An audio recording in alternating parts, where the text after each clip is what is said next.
опять разболтало сиденье за полгода эксплуатации после гарантийной замены. То есть,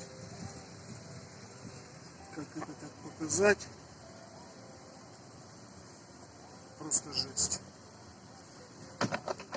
Ни лифт, ни спуск. Картина себя не меняет.